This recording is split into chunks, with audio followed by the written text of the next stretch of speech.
देखिए बच्चों, आज का हमारा जो विषय है, अब तक आप लोग बहुत कुछ सीख चुके हैं, बहुत कुछ आपने सीखा। अब हम ये चाहते हैं कि आप लोग, परीक्षा की घड़ी चल रही, परीक्षा किनारे समय आ गया है। अब आप लोगों के लिए 20 क्वेश्चन हम आज लाए हैं विकल्पी वाले, जो ऑप्शन के होंगे।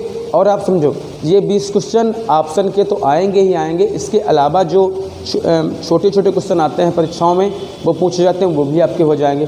तो 7 नंबर का बहुविकल्पी क्वेश्चन आना है, और उसके अलावा अतिलघुत्तरीय क्वेश्चन आते हैं, वो भी आपके इसी के साथ हो जाते हैं। तो लगभग 7 नंबर के ऑप्शन वाले और 3-4 नंबर के वो 1 नंबर वाले 10 नंबर तक का आपका हो जाएगा। तो देखते हैं आप लोग 20 क्वेश्चनों में से आप लोग कितने के आंसर दे पाते हैं। आप लोग अपना कलम उठा लीजिए और एक एक करके प्रत्येक क्वेश्चन को मैं बताऊंगा, समझाऊंगा, और आप लोग उसका आंसर देंगे।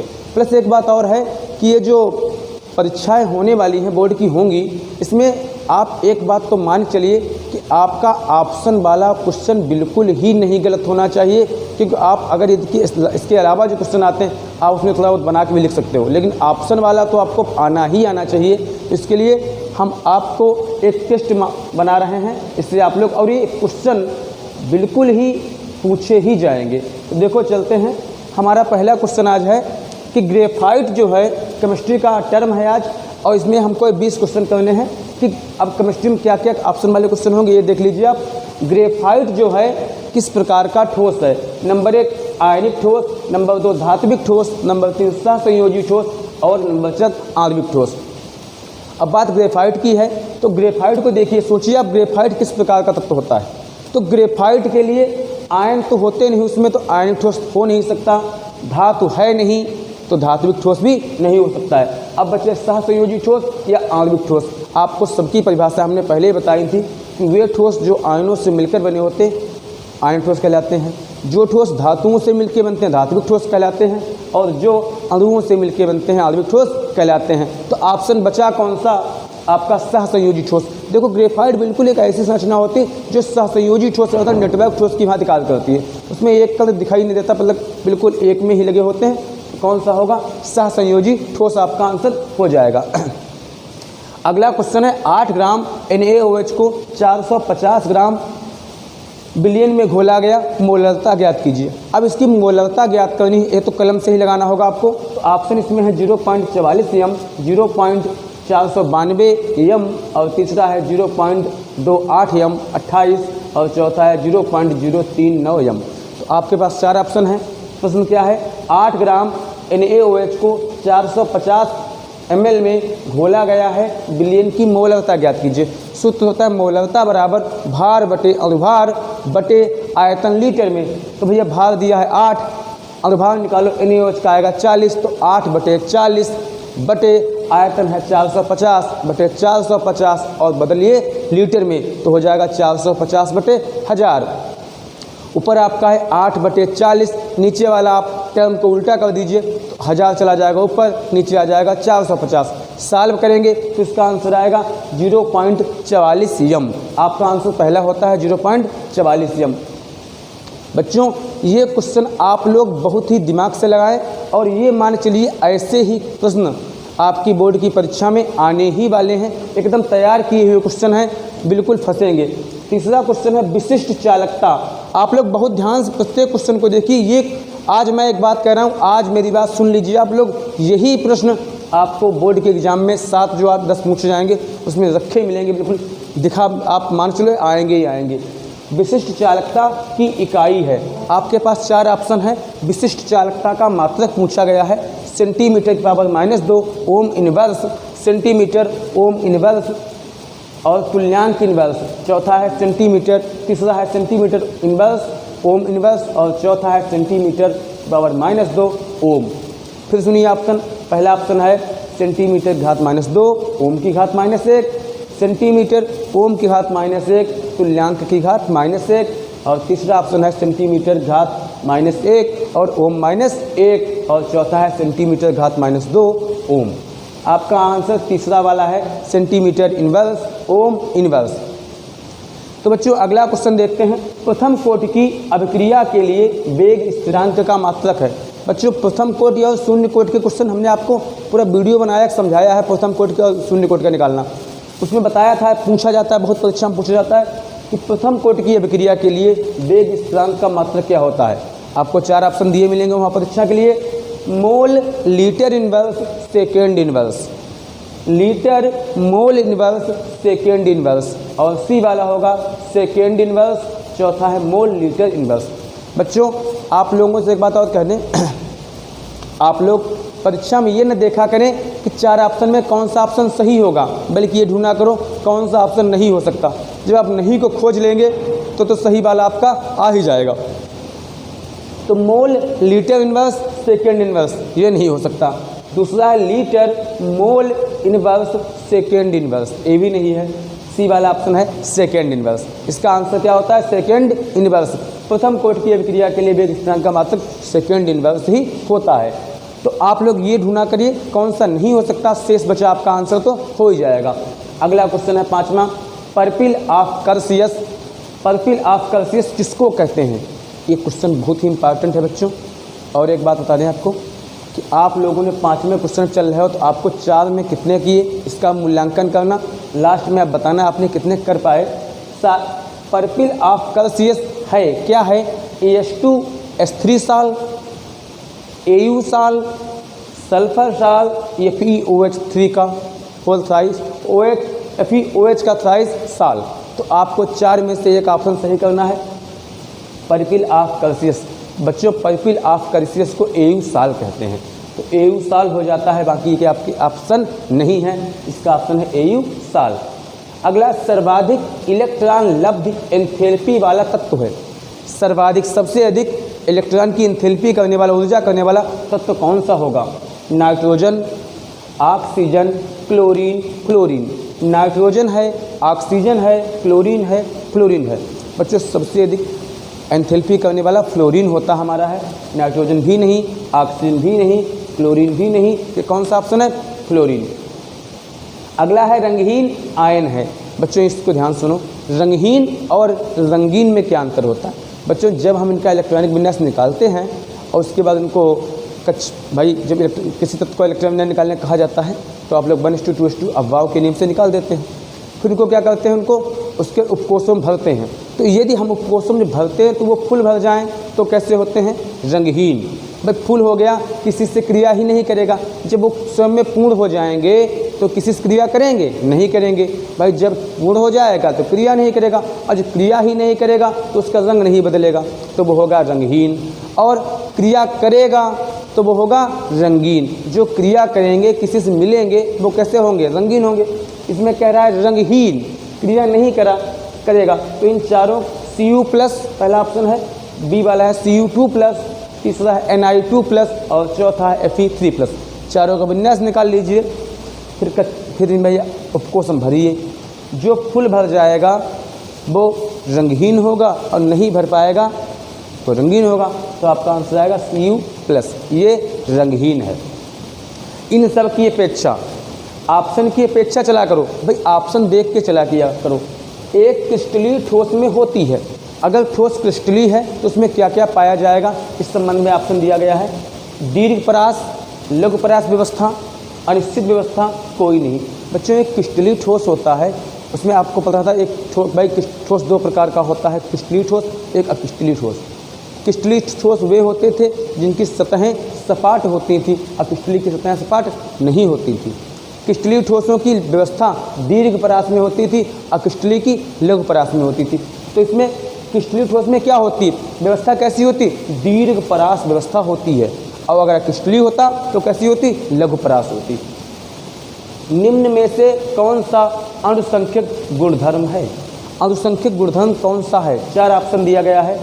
श्यानता, श्यानता से कोई मतलब ही नहीं होता इसका। पृष्ठ तनाव, प्रकाशिक घूर्णन, और अगला ऑप्शन है परासरण दाब। बच्चों परासरण दाब निर्भर करता है अणुसंख्यक गुणधर्म पर, तो ऑप्शन होगा इसका डी, परासरण दाब। अगला क्वेश्चन है वेग स्थिरांक ताप बढ़ने पर। आपका 10वां क्वेश्चन है, ध्यान सुनना। वेग स्थिरांक ताप बढ़ने पर क्या करेगा? बढ़ेगा, घटेगा, अपवर्तित रहेगा, कुछ नहीं करेगा, कोई नहीं ऑप्शन। 4 ऑप्शन है। अब आप सोचो भाई वेग स्थिरांक को बढ़ाएंगे तो ताप भी तो बढ़ेगा, तो कौन सा ऑप्शन होगा? पहला, बढ़ेगा।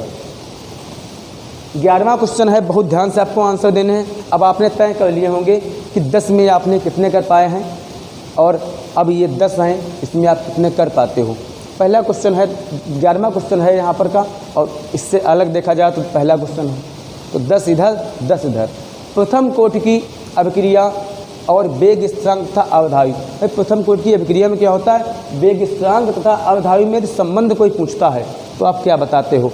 वेग स्थिरांक और अवधावी को टी हाफ कहते हैं, वेग स्थिरांक के कहते हैं। संबंध कौन सा होगा, टी हाफ बराबर के, टी हाफ बराबर 0.693 बटे के, बी वाला है के बराबर टी हाफ बटे 0.693 और सी वाला है टी हाफ बराबर 0.693 के, और चौथा है कोई नहीं।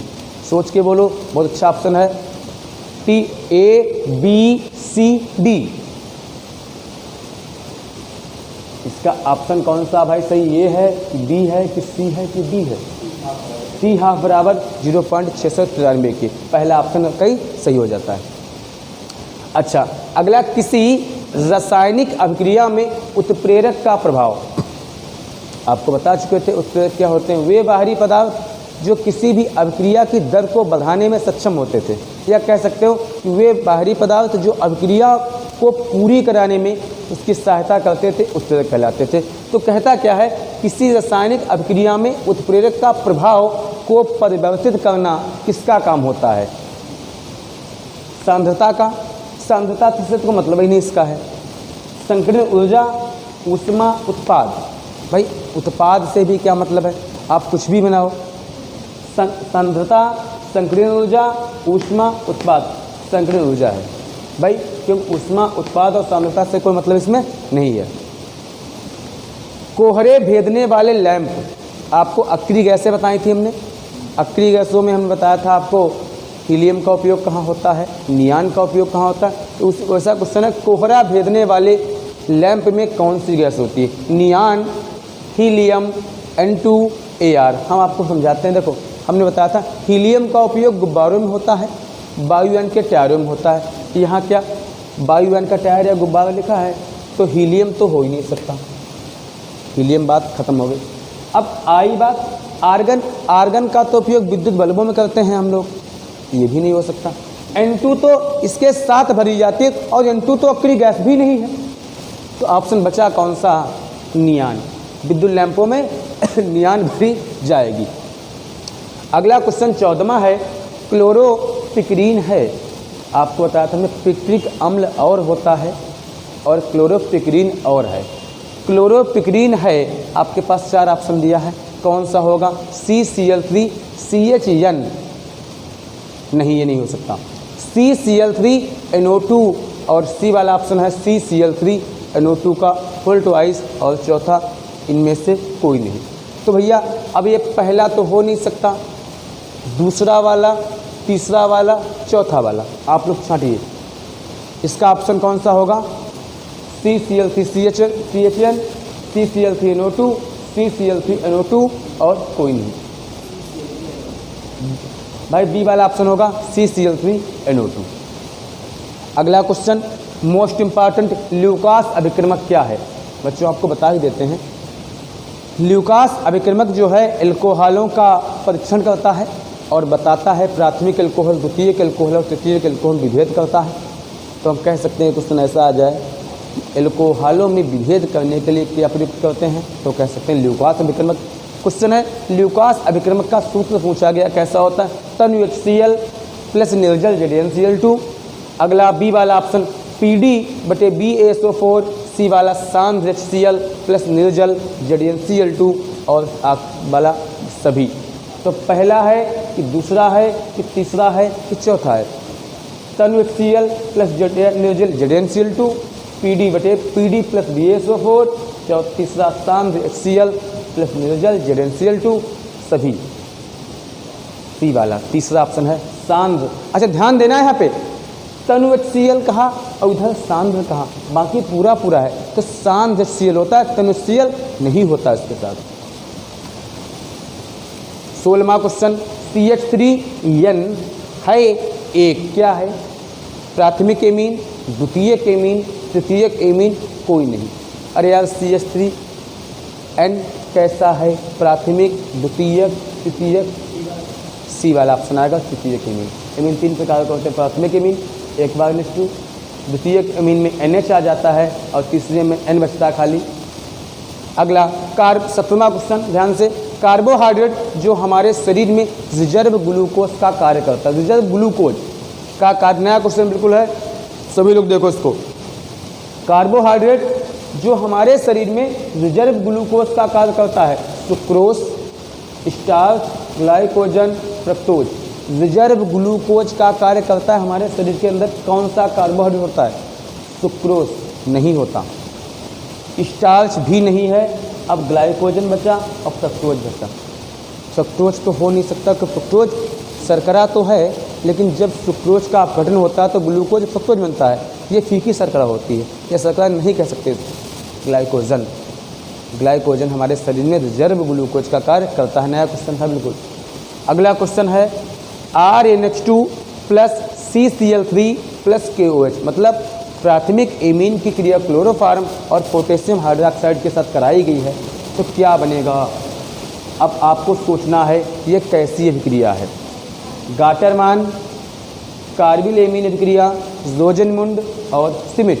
देखो बच्चों, भाई कहा गया है प्राथमिक एमीन की क्रिया, जब प्राथमिक एमीन या एनिलीन, मेथिलेमीन, एथिलेमीन किसी को भी कह सकते हैं ना, क्लोरोफार्म के साथ और पोटेशियम हाइड्रोक्साइड के साथ गर्म करते हैं, क्रिया कराते हैं, तो हमेशा बनता क्या भाई?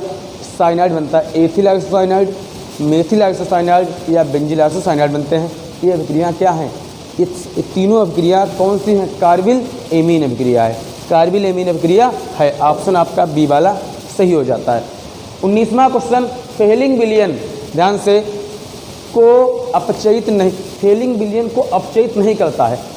अब 4 ऑप्शन हैं, कौन सा भैया जो है नहीं अपचयित करता, बाकी कर देंगे।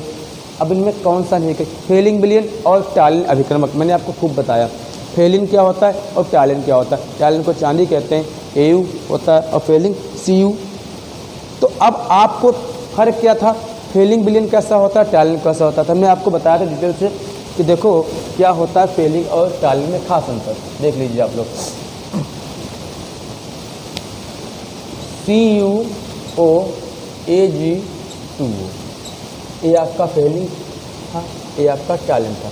जब क्रिया कराते हैं तो उसके बाद क्या होता है? CuO बनता है, बनेगा, और इसमें क्या बनेगा? 2Ag बनता है। ये टैलिन होता है, ये फेलिंग होता था। इनको बहुत ध्यान से देखना, कहेगा कि इस ग्लूकोज की या किसी की भी क्रिया टैलिन के साथ कराओ या फेलिंग के साथ कराओ, ये परीक्षण करने में काम में आते हैं। तो कहा फेलिंग विलयन को कौन अपचयित नहीं कर पाता? तो बेटा पहला ऑप्शन है CH3COOH, एस्टिक अम्ल कहते हैं इसको, HCOOH फार्मिक अम्ल है। तीसरा HCHO फार्मेल्डिहाइड या मेथेनल है, और चौथा है CH3CHO एसिडिल्डिहाइड है। कौन नहीं क्रिया कर सकता? तो बेटा पहले यही ऑप्शन है, ये नहीं करता, CH3COOH क्रिया नहीं करता, अपचयित नहीं कर पाता। आज का आखिरी क्वेश्चन और सबसे इम्पॉर्टेंट क्वेश्चन बच्चों, आपको हमने उत्प्रेरक बताए थे, कौन उत्प्रेरक क्या बनाता है, क्या करता है। क्वेश्चन है संपर्क विधि में उत्प्रेरक का कार्य करता है। जब भैया संपर्क विधि में H2SO4 बनाया जाता है तो कौन उत्प्रेरक का काम करता है? निकिल, क्या नाम, HCl B2O5 PD/BSO4। अरे NI तो कहाँ काम करती है? NI तो जब अमोनिया बनती है, याद करिए। और आप लोग सुना करो, एक बात समझा करो कि इन ऑप्शनों से आप ये भी सोच लिया करो कौन सा कहाँ काम करता है। भाई आपने पता था जब N2+H2 जब हाइब्रिड विधि में नाइट्रोजन और हाइड्रोजन मिलते थे तो वहाँ पे कौन काम करता है? Fe करता था उत्प्रेरक का काम, MO। तो ये सब क्वेश्चनों को ध्यान में रखते हुए आंसर दिया करो। किस बात संपर्क विधि की है, तो संपर्क विधि में कौन उत्प्रेरक का काम करेगा? NI निकिल करेगा? नहीं। HCl करेगा? नहीं। B2O5 करेगा। B2O5 को क्या कहते हैं? बैलेडियम पेंटा ऑक्साइड उत्प्रेरक का काम करता है। तो बच्चों आप लोगों ने 20 क्वेश्चन किए, अब आपने तय भी कर लिया होगा कि आपको ये एकदम इम्पॉर्टेंट क्वेश्चन थे जो बोर्ड के एग्जाम में आएंगे ही आएंगे, और 20 में आपने कितने कर पाए ये भी आप जानते होंगे। तो आप लोग अब एक मानक बना लीजिए कि जिसने भाई 15 से ऊपर किए हैं वो तो गुड है ही है, और बाकी नीचे वाले 15 तक भी सही है, और 15 से नीचे कर पाए, सही नहीं कर पाए, वो अपना स्तर सुधारें, तो परीक्षा एकदम सर पे आ गई है। ठीक बच्चों, धन्यवाद।